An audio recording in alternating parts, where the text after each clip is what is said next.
the two movies that you made, by the way? What were they? What were those in Pretty Woman? Yeah. You didn't say hi to me on set. We didn't talk. No, I'm just kidding. At 75, Richard Gere has nothing left to prove. Yet everything he just revealed will make you stop and rethink what love truly looks like. The silver-haired icon known for magnetic roles and whispered romances has finally spoken, not as a star, but as a man who's lived, lost, and learned. What he shared wasn't rehearsed or filtered through a publicist. It was raw, honest, almost too real for someone who once lived behind the most graceful smile in Hollywood, and it all began in a quiet place where love didn't shout, didn't chase, and didn't need to be perfect to be profound. He's been married before, adored by millions, and linked to some of the most famous women on the planet. But this was different. Roots of a restless soul. Long before Richard Gere became a symbol of charm and sophistication on the silver screen, he was a quiet, introspective boy growing up in Philadelphia, Pennsylvania, and later grew up in Syracuse, New York. Raised in a working-class family, Gere showed early signs of creative brilliance. He played the trumpet with passion, composed music for school productions, and often found himself drawn to the quiet exploration of ideas rather than the loud expressions of adolescence. This early mix of creativity and contemplation would go on to define much of his inner world, one that sought both beauty and meaning in equal measure. After high school, Gere enrolled at the University of Massachusetts Amherst to study philosophy, a path that reflected his deep desire to understand life beyond its surface. But the world of academic theory soon proved too confining for someone with a soul made for expression. Instead of remaining tethered to classrooms and textbooks, he dropped out before completing his degree, choosing instead to pursue something far more uncertain: a career in performance. It was a decision not made lightly, but it marked the beginning of a journey where intellect would meet intuition, and performance would become a language of self-discovery. Before long, Gere's early theater experience was more than a job. It was refuge, a place where he could literally take on someone else's pain, happiness, frustration, or longing, and discover pieces of himself along the way. Acting gave him an emotional language, one that he didn't know how to produce at that time in real life. The stage not only offered him attention, but also a space to try to be vulnerable, where he could limit his vulnerability within the confines of a performance. He began to understand what it meant to master the art of transformation, where he slipped into someone else and performed, while also processing the complexities of his own psyche. This immersion into acting would be the precursor to a lifelong way of embodying outward roles in order to deal with his inward tensions. As he developed his career, Gere would come to be known particularly for playing charismatic, mysterious men. Often, in fact, there was a man performing to defend himself from his dizziness. From stages to film sets, being someone else became not only his art and craft, but his emotional escape. Nathanson, 2018. Circumventing larger questions he didn't want to deal with. In many respects, the boy who cared a great deal about philosophy didn't stop looking for meaning. He simply, but while the stage gave him the freedom to become anyone, real life would soon reveal just how hard it was for him to be truly seen. Playing the part. When Richard Gere entered Hollywood, he did so with an effortless magnetism that quickly set him apart. His quiet demeanor, piercing gaze, and enigmatic presence gave him an air of mystery that captivated both audiences and admirers. Yet beneath this cool exterior was a man who had learned early how to keep people at a distance. While he portrayed passionate, emotionally complex characters on screen, off-screen, He remained elusive, open enough to be alluring, but closed off enough to remain untouched. Charm became his armor, and mystique his shield. As fame found him, so did romance. Gere became involved in a series of whirlwind relationships, many of which burned brightly but briefly. Whether it was models, actresses, or creative figures, the pattern remained the same: fast, consuming connections that never settled into something lasting. These relationships, while often sincere in the moment, lacked the grounding needed to evolve. They were often fueled by intensity rather than emotional depth, a cycle that seemed glamorous from the outside but hollowed out in private. Part of this dynamic arose from Gere's comfort with admiration, but discomfort with vulnerability. He understood how to be desired, but not necessarily to be emotionally available. For Gere, love was mostly aesthetic, the sharing of beauty, a very special moment, being seen but not truly known. He wasn't unkind or manipulative. He was still learning how to be present to his own emotional experience. Intimacy required a sort of surrender that he hadn't yet nurtured. Underneath much of this way of being was emotional immaturity and passive avoidance. Gere presented himself as confident in love, but mostly used romance as a means of avoiding the depth of his actual experience of himself. In some ways, those early relationships were similar to those early roles, convincing and emotionally suggestive, but ultimately scripted. It would take years and the experience of heartbreak for him to begin to chip away at that protective characterization in pursuit of something more honest and lasting. The celebrity illusion. When Richard Gere met Cindy Crawford in 1988 at a Beverly Hills barbecue, the connection was immediate and electric. At the time, Gere was already a global heartthrob, celebrated for his roles in American Gigolo and Pretty Woman, while Crawford was emerging as the face of a new era in fashion, gracing magazine covers and defining the term supermodel. Their union quickly captured the public's imagination. Elegant, photogenic, and impossibly glamorous, they became the quintessential celebrity couple of the early 90s, appearing together on red carpets, in advertisements, and across the pages of tabloids. To the outside world, their life looked like a fairy tale. But behind the lens of flashing cameras, a quieter, more complex story was unfolding. Gere and Crawford were operating on completely different emotional timelines. Crawford, more than a decade younger, was still discovering herself and navigating the fast-paced demands of fame. Gere, by contrast, was already beginning to pull away from the public spectacle, turning inward, seeking meaning through meditation and humanitarian causes. While she was boarding flights for fashion shoots and commercial commitments, he was retreating into silence and introspection. Their emotional rhythms never quite matched, even if their public image seemed perfectly choreographed. The strain was clear, especially in Crawford's later reflections. "I tried to be the woman he wanted me to be, and then I lost myself." This was a potent expression of emotional dissonance, of creating yourself into someone else's needs while slowly disappearing yourself. For Gere, the marriage may have felt like simply another chapter where love was real, but they were outpacing each other with restlessness of spirit. Gere's distaste for celebrity culture began to conflict with Crawford's unabating marketability, which created greater and greater emotional distance that not even the allure of Crawford's glamour or his best efforts could bridge. The couple's divorce was final in 1995, and it didn't make headlines for scandal or drama.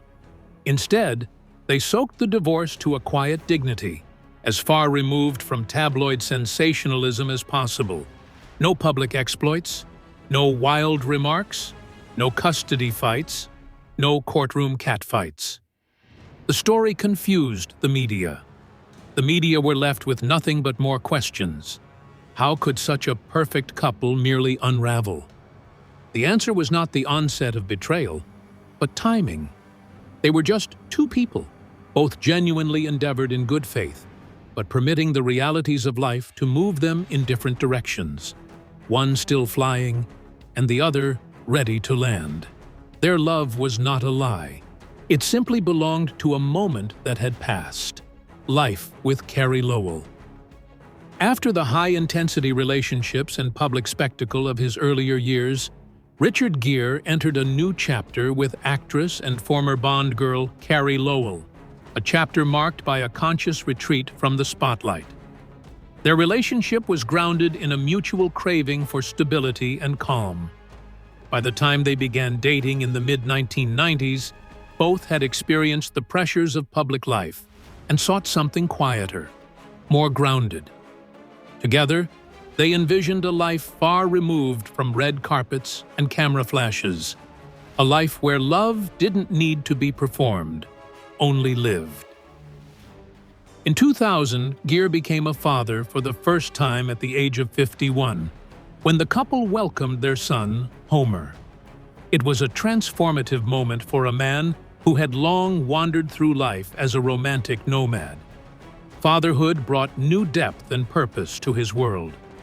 The family settled in Pound Ridge, New York, where Gere and Lel embraced a rural rhythm, gardening, reading, meditating, and raising their son in privacy. This slower lifestyle seemed to suit them both, at least for a time. It was the most sustained attempt Gere had made at building a home, not just a relationship.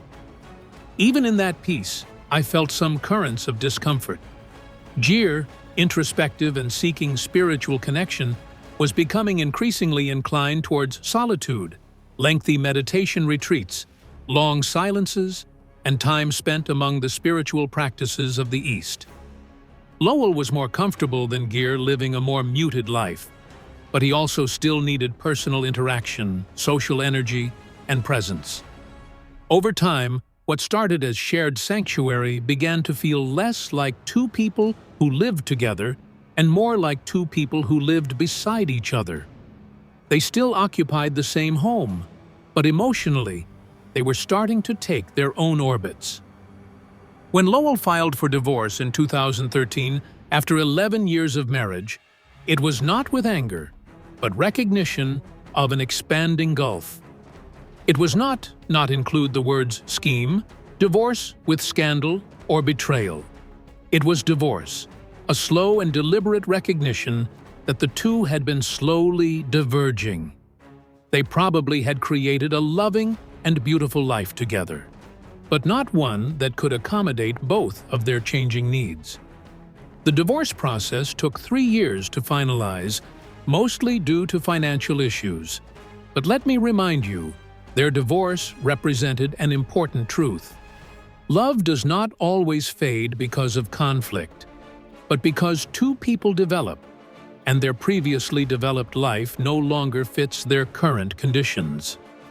A pause between storms. In 2014, during the long, quiet unraveling of his marriage to Carrie Lel, Richard Gere found himself briefly linked to Padma Lakshmi, author, model, and host of Top Chef. Their relationship was never paraded in public or shaped for headlines. Instead, it unfolded quietly, almost invisibly, as if both were seeking a brief shelter rather than a grand new chapter. At the time, both were carrying emotional weight. Gere was navigating a complex divorce, and Lakshmi had recently endured a difficult breakup. They came together not out of romantic urgency, but out of shared emotional fatigue. Two people simply drawn to stillness. In each other, they discovered not passion, but companionship. There were no fireworks or dramatic gestures, just deep conversation, thoughtful silences, and a gentle rhythm that neither tried to accelerate. It was a relationship built more on mutual respect than romance, a connection between two people who understood the value of emotional space. Unlike Gere's earlier relationships that often thrived on intensity and public fascination, this one existed quietly in the margins, untouched by the pressures of performance or perception. What distinguished this relationship was the lack of need. Padma and Richard were not trying to change one another, nor did they need to fix something they thought was broken inside themselves, using love as a host. They did not have a burden of impossible expectations or indulge in the fantasy of being saved from themselves. It was the first time I felt Gere was in a relationship without the stains of escape or searching for identity in that position. He was not trying to save someone, and he was not waiting to be saved, which was an immense emotional leap, a sign of slow maturity instead of reactionary desire. Their relationship ended just as beautifully as it began. There was no heavy dialogue or ugly dramatic effects, just an acknowledgement of moving on in different directions. A close source would later comment, "They decided that it is better to stay friends," which seemed representative of the reality, honest, peaceful, and sideswiped by regret. It was a rest in between storms, not some catchy love story, but potentially more substantial than that. The evidence that Richard was learning how to relate to love from a place of fullness, not lack. But just when it seemed he had made peace with solitude, a quiet encounter in Italy stirred something entirely unexpected. A love that waited. In 2014, at a quiet hotel in Positano, Italy, Richard Gere and Alejandra Silva crossed paths at a time when both were standing on uncertain ground. Gere was still entangled in divorce proceedings from Carrie Lel, while Alejandra was emerging from a difficult separation of her own. Their meeting wasn't cinematic or dramatic, it was quiet, almost ordinary. And perhaps that's what made it meaningful. Both were emotionally weathered, not looking to fall in love, but rather seeking solid ground. What began as a conversation soon revealed a rare emotional resonance between two people who weren't rushing to fill a void. Alejandra, a Spanish activist and philanthropist, was no stranger to the emotional cost of public life. She had devoted herself to humanitarian work, particularly on behalf of the homeless in Madrid, and was skeptical about getting involved with a global movie star. Fame didn't impress her. In fact, it concerned her. But Gere didn't meet her with grandeur or charm. Instead, he offered something more unexpected: patience. He didn't chase, persuade, or overwhelm. He waited. He respected her boundaries and allowed her to approach the possibility of love on her own terms. For the next several months, Gere wooed her not with red carpet events, but with handwritten notes, flowers, and original songs. Soft gestures of love that quietly proclaimed, "I am here when you are ready." He was not trying to convince her. He was simply saying that he was here, giving her space to heal while also giving her the freedom to choose. This was a kind of love that Alejandra never knew existed, and one that Gere had learned painstakingly for decades. For the first time, he was leading with emotional safety and not emotional intensity. He was not interested in making a story for the world to see, but instead creating a safe place to land for someone. Their relationship was a transformative moment in his understanding of love. After years of passionate highs and soft heartbreaks, he'd moved from needing someone else in his life to being someone who could share their life with someone else. With Alejandra, love was not a swirling passion or a consuming obsession. It was calm, respectful, and fundamentally connected by mutual love. It was not about finding the right person. It was about being ready to love in an unmasked, unperformative, and unmanipulative way. In Alejandra, Gere did not find his redemption. He found peace, a marriage without masks. When Richard Gere and Alejandra Silva married in 2018, it wasn't a star-studded affair or a grand performance for the media. It was a private Buddhist ceremony, spiritual in nature, and deeply personal in tone, reflecting the essence of their bond. Alejandra, though initially hesitant about the world Gere came from, had come to understand the spiritual core that defined his life. She even converted to Buddhism, not as a requirement, but as a natural extension of what they shared in their beliefs. Their union wasn't built on spectacle or tradition, but on shared values: compassion, presence, and inner stillness. For Gere, it marked the first time he had married, not with the hope of fixing something or holding on, but with the quiet confidence of simply being ready. The life they've built since then is remarkably ordinary in the most extraordinary way. There are no cameras stationed outside their home, no exclusive magazine spreads about their family life, and no curated couple appearances to maintain an image. Instead, their relationship follows a quiet, intentional rhythm. They live with mutual respect and without emotional theatrics. No need to impress, no battles for control. Gere, deeply introverted and spiritually focused, finds peace in the stillness of their home, in meditation, gardening, and writing. Alejandra, vibrant and socially engaged, continues her activism and philanthropic work, particularly with the Rise Foundation. Despite their differing energies, they don't try to pull one another toward sameness. Their marriage works because it allows each person the space to be fully themselves. They are raising 2 sons, not in a home defined by celebrity, but in one defined by a presence. Gere is often said to be a very present and loving father. He plays music for the kids, he reads with them, and he moves through life alongside his sons instead of above them. Alejandra will share glimpses of their life together, at most occasionally, and always discreetly.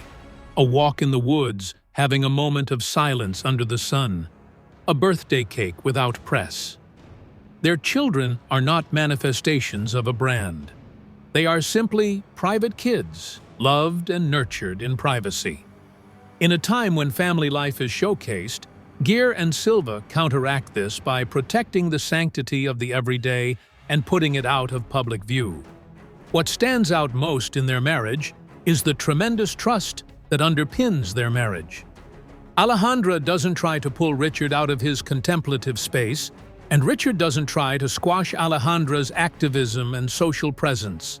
They orbit one another as 2 different but complementary energies, his rootedness holding her motion, and her warmth tempering his stillness.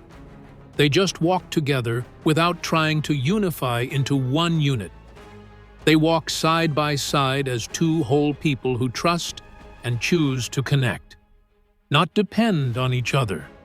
Their relationship isn't a fairy tale, nor does it flourish on youthful passion.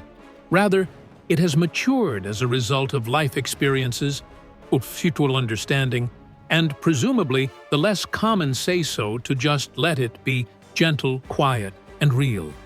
In that sense, their marriage is not just a beautiful love story, it becomes an example of emotional maturity, being together without needing to be the same. Moving back to the state. In late 2024, Richard Gere and Alejandra Silva made a quiet but intentional move across the Atlantic, settling in Madrid after selling their $10.75 million estate in Connecticut. To some, it looked like a radical shift. To those close to them, it was long overdue. For Gere, Spain wasn't an escape. It was a return to rhythm. Alejandra was reuniting with her roots, and Gere was stepping into a slower, more grounded version of life, far from the flashbulbs of Hollywood. The move promised something he had craved for decades: simplicity, cultural depth, and room to just be. With their 3 children, Alexander, James, and Albert, they began crafting a life centered on presence, not public image. In Madrid, their days were no longer marked by premieres or press calls, but by school runs, quiet walks, and family dinners. Gere embraced the rituals of rural peace, often seen meditating, reading, or gardening. Alejandra returned full force to her humanitarian work with Fundación Reyes and Fundación Sierra Amar, advocating for the homeless and environmental recovery. The balance they found was delicate but authentic. Gere stayed true to his introspective path, while Silva remained active and public-spirited. Their shared values gave structure to a life that no longer bowed to fame, but instead was shaped by their individual growth and united intention. Spain became their sanctuary, more than a place. It was a shift in how they lived. But life rarely stands still. Just months into this new chapter, Alejandra revealed in an interview with Daily Mail that the family was already planning to return to the U.S., not permanently, but cyclically. "We'll come back here in the summer because we have the kids at camp. We have to balance our lives there and here," she explained. Her sentiment was echoed by Gere's son Homer, who expressed hope that his father would return to America soon. The family's move was never meant to be exile or escape, but an experiment in balance, a recalibration of what mattered most. They found healing in Spain, but their ties to the U.S. remain, and their life now moves between two homes, not one. For Gere, the distance from America hasn't muted his voice. He used his platform at the Goya Awards to express concern over global political regression, calling out former President Trump as a bully and warning of the rise in tribalism worldwide. His words were sharp, deliberate, and unfiltered, a contrast to the man who once preferred silence over headlines. This newer version of Gere still values stillness, but isn't afraid to speak from it. Whether in Madrid or back in the U.S., Gere now lives by a clear compass: truth, peace, family first. The setting may change, but the intention doesn't. Gere's public rebuke of Donald Trump. In February 2025, Richard Gere stood beneath the bright lights of the Goya Awards in Granada, Spain, not as a Hollywood heartthrob, but as a man carrying decades of reflection, activism, and quiet wisdom. As he accepted the prestigious International Goya Award for his contributions to cinema and humanitarian efforts, his speech quickly took a sharp, unexpected turn. Instead of dwelling on his filmography or the beauty of the moment, Gere chose to speak openly and fearlessly about the political darkness he saw creeping across the globe. "We're in a very dark place in America," he said, "where we have a bully, a thug, who's the President of the United States. But it's not just in the U.S. It's everywhere." The crowd, taken aback by the directness, listened intently. This wasn't a performance. It was a reckoning, delivered in the measured voice of someone who had spent a lifetime watching quietly until now. Gere's words did not stem from a spontaneous or emotional reaction, but rather from concerns that had been slowly building. Only one day before, at a relatively more formal press conference in Granada, he vented specifically about the dark marriage of unresolved wealth and political power and how it had gotten worse than ever. He spoke of a global system run by dangerously frivolous billionaires who represented an unreasonable risk not only to democracy, but also to the morality of the world and its environmental health. That is quite a jump from a person who has spent a decade being beautiful, letting humanitarian work do the talking. But in his current range, at the intersection where art, politics, and conscience combine, Gere was clear. Silence no longer seemed to be a responsible option. These comments came from a person who had seen too much and had grown too tired of pretending that sitting quietly in retreat was an alternative to moral clarity. His comments were made even more animated by the contrast of Donald Trump's own weekend appearance. While Gere spoke about authoritarianism and civic deterioration, Trump, for very different reasons, was in the news attending the 2025 Super Bowl as the first-ever U.S. president, and later mockingly commenting on singer Taylor Swift after she was booed by parts of the crowd. The only one that had a tougher night than the Kansas City Chiefs was Taylor Swift. As always, he was brash and mocking, even celebrating division instead of building unity. Gere's talk was, on the contrary, an urgent appeal to foster awareness and compassion. He wasn't out to score points. He was sounding the alarm about rising tribalism, slippage in empathy, and the dangerously realized, obscure, and often normalized cruelty that masquerades as a certain kind of leadership. He never once wavered through seemingly inevitable repercussions from certain predictable parts of the political spectrum. He did not offer clarification or gently push back. He did not have to. He was careful with his words, intentional with his tone, and his beliefs had been a long time in the making. Now, from Madrid, a city he moved to not for prestige, but because it gave him peace, Gere acknowledged that even former celebrities who have let go of celebrity pretenses can still use their voices to speak truth to power when speaking truth is most important. The man who shied away from direct engagement in order to engage more thoughtfully was standing at a new fork in the road, using his platform not to connect with the past, but to confront the present. In a world increasingly constructed upon images, distractions, and misdirections, Richard Gere's message resonated across not as an actor, but as a human rights observer willing to challenge what he witnessed.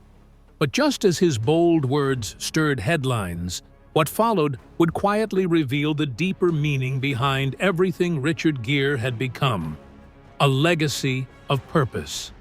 In February 2025, Richard Gere stood on stage in Granada, Spain, to accept the Goya International Award, not as a former heartthrob or box office icon, but as a man who had deliberately stepped away from the machinery of celebrity in favor of a quieter, more purposeful life. Honored for both his cinematic contributions and his decades of humanitarian work, Gere used the moment not for nostalgia, but for truth. The audience, filled with artists, activists, and admirers, watched as he accepted the honor with humility. But when he spoke, it became clear that this was not just an awards speech. It was a statement. Gere reflected on his journey, praising Spain for offering him peace, clarity, and a renewed sense of meaning. Then, without ceremony, he turned his words toward the rising tide of division and fear in the United States. His voice was calm, but his message rang sharp. Delivered in English, his speech contrasted the calm sanctuary he had found in Europe with the political and cultural unrest he saw growing back home. Gere spoke not to provoke, but to express concern from the position of someone who had stepped outside the chaos. However, what was meant as heartfelt commentary quickly spiraled into controversy. The live Spanish subtitles, rushed, imprecise, and incomplete, garbled the nuance of his words. Viewers misunderstood his intent. Social media fed the confusion. The story became less about what Gere said and more about how poorly it was translated. In a matter of hours, his quiet message of concern was swallowed by headlines and speculation, turning a celebration into a case study in how fragile truth can become in the hands of imperfect communication. That evening in Granada didn't bring a conclusion to a chapter. It crystallized a legacy. Gere has occupied many lives: sex symbol, spiritual seeker, activist, father, outsider. Yet, at 75 years old, it was this moment, not an acting role or tabloid stirring, that made manifest who he is. Not an actor putting on an act, but a deeply principled individual who is willing to speak out against injustice when necessary, even if he is not understood. His legacy will not be based on box office hits or red carpets, but on stillness, sincerity, and courage. In a world of noise, Richard Gere chose quiet truth, and in doing so, he signaled to us that the most profound roles are not the ones we inhabit on screen, but the ones we grow into when no one is watching. If this story moved you, don't forget to like the video, subscribe for more untold journeys like Richard Gere's, and drop a comment below. What part of his story resonated with you the most? We'd love to hear it.